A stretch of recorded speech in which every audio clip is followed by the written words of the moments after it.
Doctor साहब, सबसे पहले आपकी जानिब आती हूँ।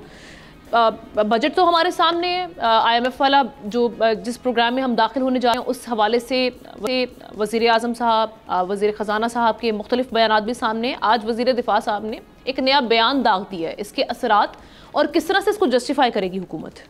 जहालत है।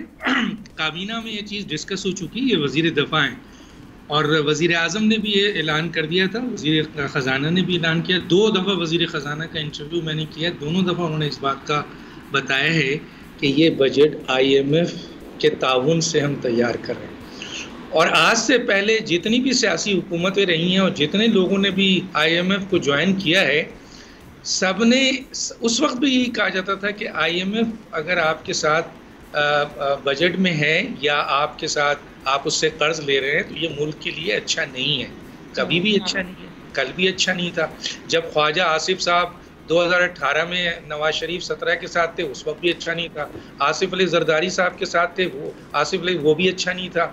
इमरान खान का ज़माना आया, वो भी अच्छा नहीं था। तो भैया आप पहले तो ये देखें कि IMF के साथ आप ज्वाइन कब से हुए हैं, और आप तो कई हुकूमतें ज्वाइन कर चुके हैं। और इसमें कोई दो राय नहीं है कि हर आदमी ये कहेगा कि अगर IMF के साथ आप कर्जा लेके बजट बनाएंगे तो जाहिर है कि IMF अपनी शराइत रखती है और IMF के साथ बजट जो है वो जाहिर है कि उस मुल्क के लिए जो है वो अच्छा नहीं है। तो ये कौन सी दो राय है? एक तरफ तो ये बात है कि खुद काबीना का आप हिस्सा हैं और आप कह रहे हैं कि जी IMF, और अगर IMF आज आपको पैसा ना दे, फर्ज कीजिए आपके ये स्टेटमेंट पे वो कहती है जब मैं तो नहीं दे रही पैसा, मुझे क्या ज़रूरत पड़ा है, तो कितनी बड़ी मुश्किलात पैदा हो जाएंगी मौजूदा हुकूमत के लिए और आप वज़ीर दफ़ा रहेंगे, अयाशी करेंगे आप। मसला ये है कि मजबूरी है, इस वक्त मजबूरी में ज़ाहिर है IMF के पास गए हैं। हाँ, ये एक बयान बहुत स्ट्रॉन्ग है जो वज़ीर ख़जाना ने भी दिया है और जनाब वज़ीर आज़म ने भी दिया है कि ये 3 साल हमारा होगा और इसकी जो डिमांड वो कर रहे हैं कि ये आखिरी होना चाहिए IMF का बजट,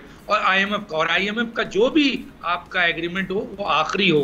माजी में जिस तरीके से IMF के साथ एग्रीमेंट किए गए, क्या मुफ्ता इस्माइल साहब ने IMF के साथ एग्रीमेंट नहीं किया? क्या शाहिद खाकान अब्बासी ने IMF के साथ एग्रीमेंट नहीं किया? क्या वो अवाम दोस्त बजट थी जो मुफ्ता इस्माइल ने दिया था, जिसके बुनियाद पे इसाक डार साहब को लाया गया? हर आदमी आकर दूसरे पे तो तनकीद कर देता है। मैं यहाँ एक बहुत अहम चीज़ आपके सामने लाना चाहता हूँ और वो है बिजली की आवाम के हवाले से।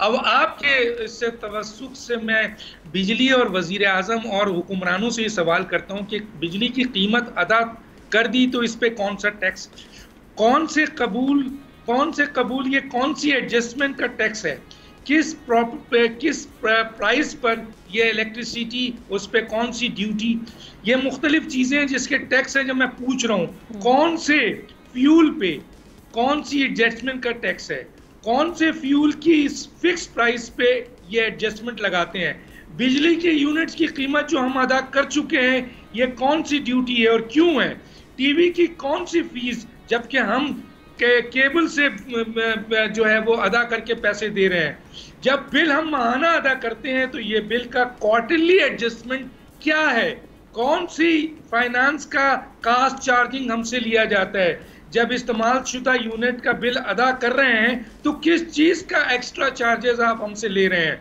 किस चीज़ के से फर्दर अगले आप हमसे चार्जेस ले रहे हैं, विद होल्डिंग चार्जेस किस शय पर, मीटर तो हमने खरीदा है, इसका रेंट किस बुनियाद पर आप हमसे ले रहे हैं, बिजली का कौन सा इनकम टैक्स आप हमसे लेते हैं। अगर गुज़िश्ता 6 माह में एक दफ़ा भी, आखिरी जुमला सुन लें, अगर गुज़िश्ता 6 माह में एक दफ़ा भी आपकी यूनिट्स 200 को टच कर जाए तो अगले 6 माह आपकी यूनिट का रेट 200 वाला ही होगा। हर महीने की अदायगी करने पर बार बार अदायगियाँ क्यों, इसका सवाल ना वज़ीर आज़म देते हैं, ना हुकूमत देती है, ना बिजली के महकमे देते हैं। बिल्कुल ठीक है। सब्सक्राइब करें और बेल दबाएं ताकि कोई खबर रह न जाए।